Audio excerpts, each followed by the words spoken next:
Pembahasan 1. Tenaga eksogen. Tenaga eksogen yaitu tenaga yang berasal dari luar bumi. Sifat umum tenaga eksogen adalah merubah bentuk permukaan bumi hasil bentukan dari tenaga endogen.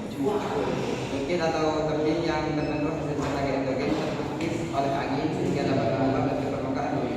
Secara umum, tenaga eksogen terbagi menjadi 3 sumber, yaitu 1 atmosfer, yaitu perubahan suhu angin, 2 air, yaitu bisa berupa aliran cair, 3 organisme, yaitu berupa jasad dari tumbuhan, hewan, manusia. Di permukaan bumi laut, bagian litosfer yang muncul akan mengalami pengurusan oleh tenaga eksogen, yaitu dengan jalan pelapukan, pengikisan, dan pengangkutan, serta diimitasi. Di permukaan bumi, di permukaan laut muncul mungkin hasil aktivitas tektonisme atau vulkanisme. Mula-mula mungkin dihancurkannya melalui tenaga pelapukan, kemudian puing-puing yang telah muncul diangkut oleh tenaga air, angin, geser, atau hanya gravitasi bumi. Hasil pengangkutan itu kemudian diendapkan di timbun di bagian yang lain yang akhirnya membentuk timbunan atau hamparan batuan hancur dari yang kasar sampai yang halus. Contoh lain dari tenaga eksogen adalah pengikisan pantai.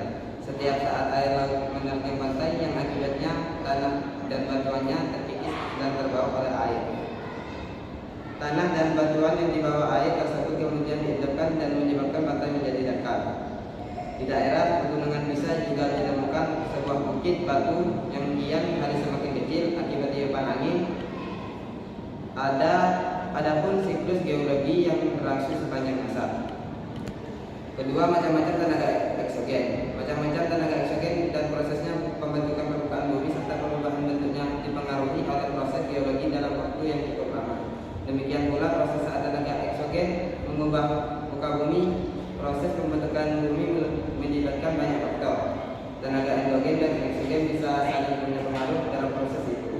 Tak jarang pula ada kombinasi lebih dari satu jenis tenaga eksogen maupun endogen. Maka dari itu, bentang alam di permukaan bumi menampakkan bentuk yang amat bervariasi. Bentuk aliran sungai misalnya tidak sama satu sama lain. Demikian pantai dan lereng pegunungan. Apa saja yang termasuk tenaga eksogen? Jika diringkas, daftar jenis tenaga eksogen ialah sebagai berikut: pelapukan dalam kurung mekanik, kimiawi, organisme; pengikisan dalam kurung abrasi, eksalasi, detonasi; waswasting, longsor dan pergerakan tanah lainnya; sedimentasi, fluvia, eolin, marin. Mengutip modul geografi terbitan Ketdim pada tahun 2020. Dan sejumlah lain. Berikutnya ini macam-macam tenaga eksogen dan penjelasan prosesnya. 1. Pelapukan adalah proses hancurnya massa batuan yang menyusut kerak bumi atau litosfer. Ada beberapa jenis pelapukan batuan jika melihat proses terjadinya, yakni sebagai berikut. A. Pelapukan mekanik. Pelapukan mekanik adalah proses hancurnya material batuan tanpa diikuti oleh perubahan struktur kimiawi. Istilah lain dari pelapukan mekanik ialah pelapukan fisika. Pelapukan mekanik disebabkan oleh sejumlah faktor di bawah ini: perubahan suhu mendadak, perbedaan temperatur di suatu wilayah, pengikisan di pegunungan, insomnia, solar radiation, paparan sinar matahari, pembekuan air di celah batuan, aktivitas organisme atau makhluk hidup, pergerakan air, gelombang laut, pergerakan gletser. B. Pelapukan kimiawi. Pelapukan kimiawi adalah proses hancurnya massa batuan yang diikuti dengan perubahan struktur kimiawi. Disebut juga dengan istilah dekomposisi. Pelapukan kimiawi terjadi pada saat ada reaksi kimia antara zat pelapuk, air, oksigen, karbon dioksida, dan batuan. Oke. Penjelasan yang kedua akan dijelaskan oleh Nasrul Hafafi. Oke, saya Nasrul Hafafi sebagai penyaji kedua. Terdapat 3 jenis proses pelapukan kimiawi, yaitu oksidasi, reaksi kimia antara batuan dengan air; dan oksigen. Hidrolisa dan karbonisa. C. Pelapukan organis adalah proses hancurnya massa bantuan sebagai akibat dari aktivitas organisme makhluk hidup, yakni hewan, manusia, dan tumbuhan. Misalnya, pelapukan bantuan yang terjadi akibat manusia melakukan penambangan batu. 2. Pengikisan erosi atau pengikisan adalah proses pelepasan dan pemindahan massa bantuan dari satu tempat ke lokasi lainnya yang terjadi secara alami di permukaan bumi. Proses pengikisan saat dipengaruhi oleh zat pelarut massa bantuan. Terdapat 4 jenis pengikisan erosi berdasarkan zat pelarutnya, yakni sebagai berikut. A. Ablasi. Ablasi merupakan pengikisan atau erosi yang disebabkan oleh aliran air. Air yang mengalir memicu gesekan dan kemudian pelepasan material tanah maupun batuan di jalur alirannya. Semakin besar volume air dan tinggi kecepatan alirannya berpengaruh pada dampak erosi. Di bidang yang miring, kecepatan dan volume aliran air semakin tinggi. Setidaknya ada 4 tingkatan ablasi atau erosi akibat pengaruh aliran air, yakni erosi percik plus erosion atau pengikisan oleh percikan air dalam waktu lama, erosi lembar. Set erosion atau pengikisan tanah secara merata di permukaan erosi, aluril erosion atau pengikisan akibat air berkumpul di satu cekungan. Erosi parit, guli erosion atau tanah di jalur aliran air. B. Abrasi. Abrasi adalah erosi atau pengikisan tanah akibat paparan gelombang air laut. Kekuatan gelombang akan berpengaruh pada dampak besar atau kecilnya pengikisan. Abrasi terjadi wilayah pesisir. C. Eksarasi. Eksarasi adalah pengikisan tanah atau erosi yang disebabkan oleh hasil pengerjaan es. Jenis erosi ini umumnya berlangsung di daerah musim dingin atau puncak pegunungan tinggi. Proses eksarasi diawali oleh salju turun di lereng sehingga menumpuk dan memadat.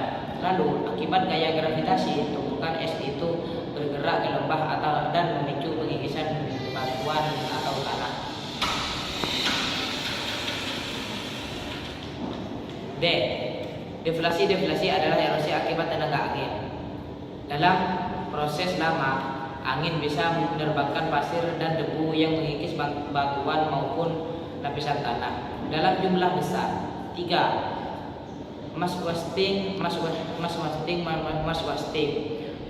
adalah proses pindahnya massa batuan atau tanah karena gaya berat. Maka dari itu, mass wasting juga bisa disebut dengan gerakan tanah. Ada beberapa macam bentuk mass wasting, yakni tanah longsor, tanah amblas, tanah ambruk, dan tanah mengalir. Gerakan tanah yang jenuh oleh air di lereng landai, lumpur mengalir, gerakan tanah yang mengalir dengan kadar air tinggi. Rayapan tanah, gerakan tanah yang terjadi sangat lambat di lereng. Tanah mendapatkan atau sloping, longsor putus yang memicu bentuk mirip teras. 4. Sedimentasi. Sedimentasi adalah pengendapan massa tanah atau batuan dari suatu tempat setelah terjadi proses erosi dan perpindahan transportasi. 3. Manfaat tenaga. 1. Memunculkan keindahan alam.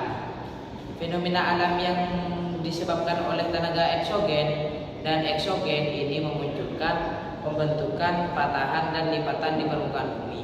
Patahan ini menunjukkan permukaan bumi yang dapat dinikmati sebagai sesuatu keindahan alam. Seperti contoh, terbentuknya danau, pegunungan, sungai. 2. Menyuburkan tanah. Tenaga endogen yang berasal dari gunung yang meletus akan memunculkan proses vulkanisme yang dapat menyuburkan tanah. 3. Memunculkan mata pencaharian. Adanya proses sedimentasi, yaitu pengendapan menghasilkan daratan di permukaan bumi yang subur dan sangat baik untuk kegiatan pertanian. Hal ini bisa menguntungkan manusia dalam mendapatkan mata.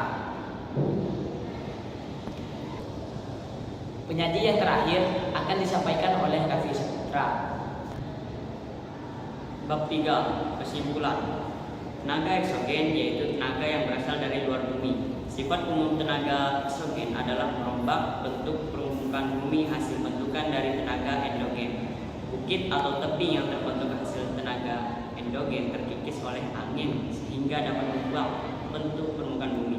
Perombakan muka bumi akibat tenaga eksogen dapat disebabkan oleh proses pelapukan, pengikisan, pengendapan, dan pergerakan batuan dan atau tanah. Proses perombakan atau perubahan muka bumi ini pengerjaannya dilakukan oleh air, udara, dan es. Cukup sekian presentasi dari kami. Assalamualaikum warahmatullahi